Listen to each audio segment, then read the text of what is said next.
देवादिदेव भगवान महादेव शिव और जगत जननी मां जगदम्बा के चरणों में नमन करते हुए मैं नरसिंहानंद सरस्वती आजकल जिस विषय पर बात कर रहा हूं उस विषय का नाम है गजवाए हिंद। आजकल जो लोग हिंदू लोग पाकिस्तान के टीवी चैनलों को देखते होंगे, आजकल पाकिस्तान के सारे मंत्री गजवाए हिंद के बारे में बड़ा भौंक रहे हैं कि गजवाए हिंद होने वाला है, हम गजवाए हिंद करके मानेंगे। लेकिन मैं हिंदुओं को बताना चाहता हूं, आज तक कभी भी मुसलमान में इतनी ताकत नहीं हुई कि वो गजवाए हिंद कर सके। गजवाए हिंद यदि हिंदुस्तान में हुआ तो वो हमारी गलतियों के कारण हुआ, हमारे कारण हुआ। गजवाए हिंद के दोषी कभी भी मुसलमान नहीं थे, गजवाए हिंद के दोषी हम खुद हैं। मुसलमानों ने जो हमारे करोड़ों लोगों को मारा, हमारी करोड़ों माता बहनों की दुर्गति की, उसके जितने दोषी मुसलमान हैं उससे ज्यादा दोषी हम हैं।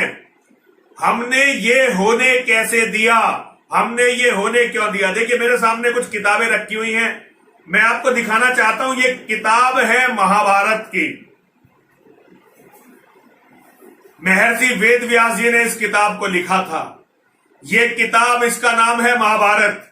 ये अद्वितीय ग्रंथ है। यदि हिंदुओं ने इस ग्रंथ को पढ़ा होता, इसे याद रखा होता, और इस ग्रंथ के महानायक जो हैं, इस ग्रंथ के महानायक हैं भगवान श्री कृष्ण। आज गजवाए हिंद के बारे में मुसलमानों को इतना भरोसा क्यों है? मुसलमानों को गजवाए हिंद के बारे में इसलिए भरोसा है क्योंकि वो हदीस में आया है। हदीस जैसे हमारे हिंदुओं का महाभारत है, ऐसे ही मुसलमानों की हदीस है। मुसलमानों की दो पुस्तकें सबसे बड़ी हैं, एक कुरान, कुरान के बाद हदीस। कुरान मोहम्मद की शिक्षाओं का संकलन है और हदीस मोहम्मद के जीवन की घटनाओं का संकलन है। जिस तरह से गीता हमारे यहां भगवान श्री कृष्ण की नीति है और महाभारत ये बताता है कि उन्होंने उस नीति पर कैसे चलकर दिखाया है। मुसलमानों की सबसे बड़ी ताकत यह है कि वो आज भी मोहम्मद को याद रखते हैं और हर चीज मोहम्मद के हिसाब से करने की कोशिश करते हैं। और हम हिंदुओं की सबसे बड़ी कमजोरी, हम में से हर हिंदू याद करता है कृष्ण को तो एक नचैये के रूप में, एक हिजड़े के रूप में, एक अय्यास के रूप में, एक चोर के रूप में, एक छिछोरे के रूप में।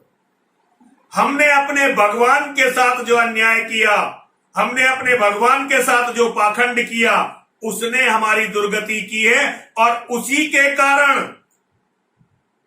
अपनी कोई ताकत मुसलमानों की नहीं है, केवल हमारी कमजोरी के कारण मुसलमान इतने ताकतवर हुए हैं कि उन्होंने सनातन धर्म के मानने वालों को जीतने का सपना देखा। ये उनकी कोई ताकत नहीं है, ये हमारी कमजोरी है। भगवान श्री कृष्ण जी की एक कविता मैं आज आपको सुनाना चाहता हूं। हर हिंदू तक मेरी ये कविता पहुंचनी चाहिए, हर हिंदू इस कविता को समझना चाहिए। ये किसी योद्धा का स्वप्न है। ये कविता मैंने नहीं लिखी है, लिखी कविता किसी और ने है। मैं केवल इस कविता को पढ़कर आपको बता रहा हूं। एक योद्धा का स्वप्न है, उसे स्वप्न में भगवान श्री कृष्ण मिले और उसका ये वार्तालाप हुआ। मैंने श्री कृष्ण से पूछा, क्या बात है प्रभु, अब आप भारत में जन्म क्यों नहीं लेते? प्रभु मुस्कुराए, उन्होंने मेरी तरफ देखा और बोले, क्योंकि मुझे अब यहां अर्जुन दिखाई नहीं देते। एक एक शब्द बहुत गहन है।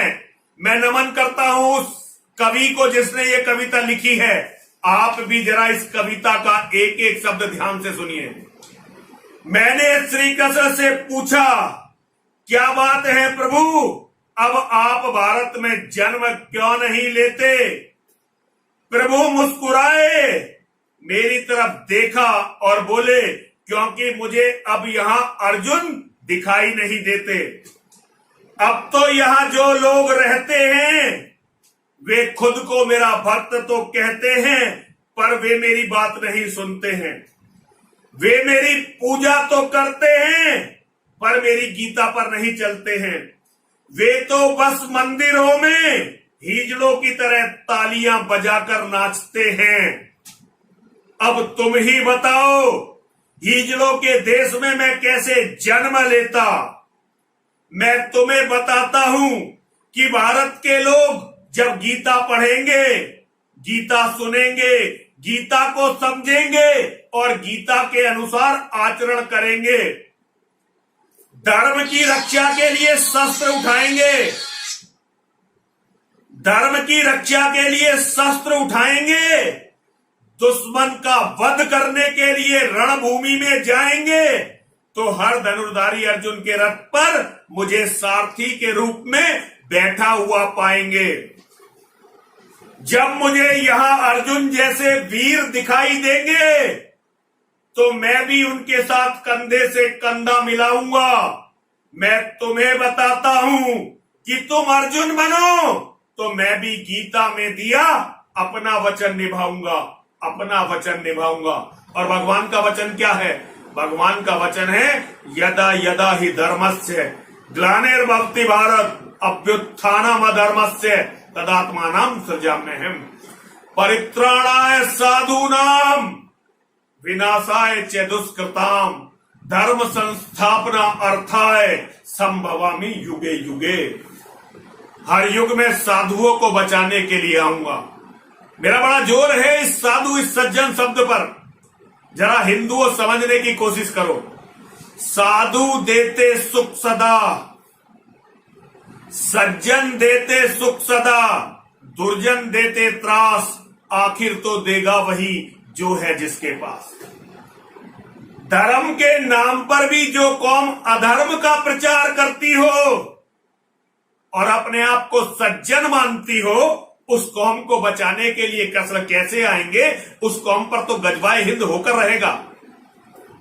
जिस कौम के धर्मगुरु निर्दोषों की रक्षा की बात न करते हो, जिस कौम के धर्मगुरु गौ माता को धंधा बना देते हो और अपनी बेटियों की रक्षा के लिए भी ना निकलते हो, उस कौम को बचाने के लिए कसर कैसे आएंगे?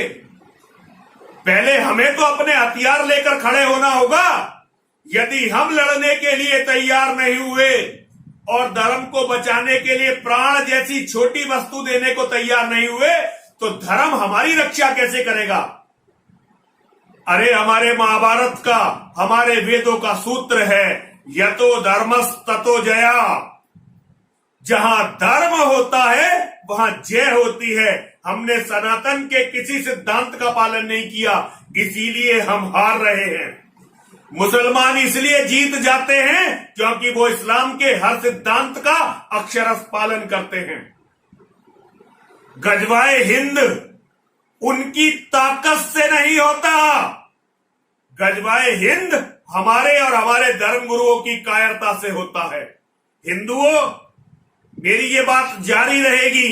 मैं गजवाए हिंद के जो असली कारण है वो तुम्हें बताता रहूंगा, लेकिन समझने के लिए तुम्हें मानसिक रूप से तैयार होना होगा। आज भगवान का भी दर्द है, भगवान श्री कृष्ण का भी दर्द है। क्या वास्तव में उन्होंने कायर, अकर्मण्य और कमीनों की इसी कौम में जन्म लिया था जो आज भारत में रह रही है? जरा सभी मेरे साथ बोलेंगे, बोलिए हर हर महादेव, हर हर महादेव, हर हर महादेव। देवता कार्य सिद्धर्थम सभास्तंभ समुद्भवन श्री नरसिंह महावीर नमामि।